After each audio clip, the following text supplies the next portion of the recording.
My name is KaMarie, and I work with the Georgia Office of Victim Services. I've been here for about 2 years, actually, coming up next month, and I'm currently a victim services specialist too.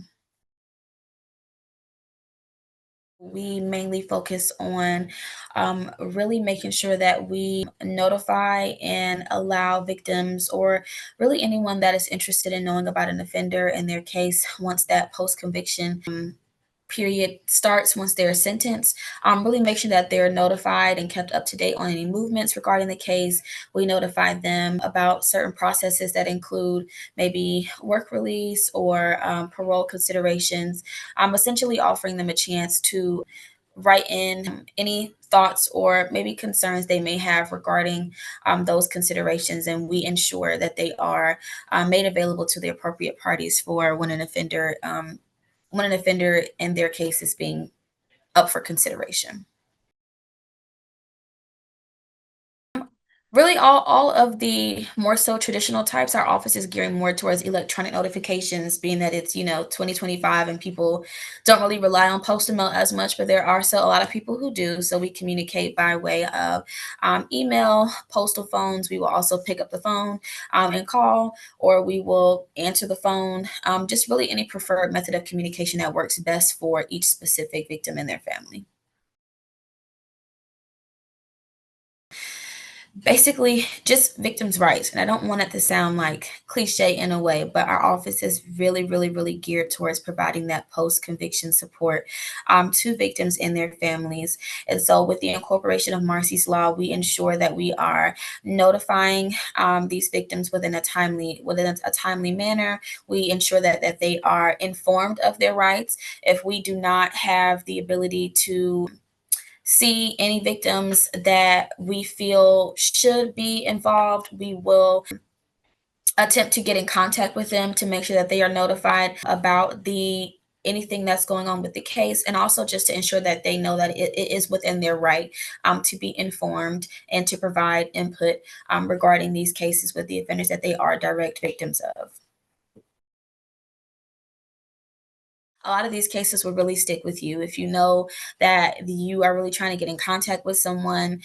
It is a success when you are able to, especially if these cases have been around since maybe the early 2000s or even the 90s, and some people don't even know about our office, and so they are very appreciative when we are able to get in contact with them, provide them with that information, and even give them the opportunity to share input that maybe they may not have had, because not everybody does get their day in court to share how these offenses have impacted them. And so in a lot of ways this is us extending the opportunity for them to use and feel strongly about their voice no matter the outcome.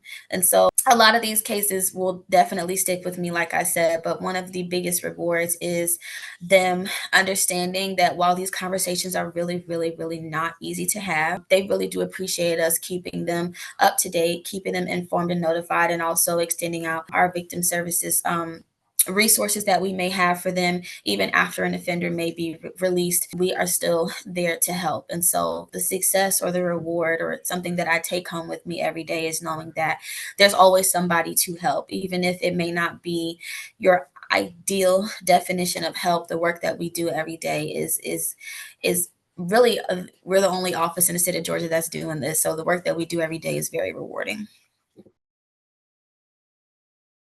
Bringing more light and attention to victims and their rights, and letting them know that people do still care outside of the court process or even during the court process, that people are still there to provide resources, to stand with them, to be there with them. It really does help our office in a tremendous way because our office thrives off of that victim support. And like I said, our office is there are so many people that we're working with in the state of Georgia that help, but the Georgia Office of Victim Services, people that I work with every day, we are really dedicated to helping hundreds of thousands of people, as many as we can throughout the time that our office has been open. So Marsy's Law has really opened up, in my opinion, a lot of doors and a lot of openness to have tough conversations, a lot of opportunities to bring awareness and to be able to be and remain informed. And for us to really, work together and combine on our efforts to really help these victims feel as if they're more than just victims, but just also people, providing that humanity and really reinstilling that in them and letting them know that it's more than just a court case. This is a life experience for them. These individuals are still people, and their humanity is still within them no matter what they've gone through. And so I guess what I really want people to know is that there are people, and not just our office, but including our office, there are individuals, organizations, communities that are very, very willing to help. And if you guys want to look us up on the Georgia Office of Victim Services, we can, get in contact with you guys. If anybody have any questions for us, they're more than welcome to contact us, and we will definitely try to help them out as best as we possibly can. You do not have to be a direct victim to receive help from victim services. You do not have to be a direct victim to just even call in and ask questions. If we're able to point you in the right direction, even if it's outside of our office, we most certainly will.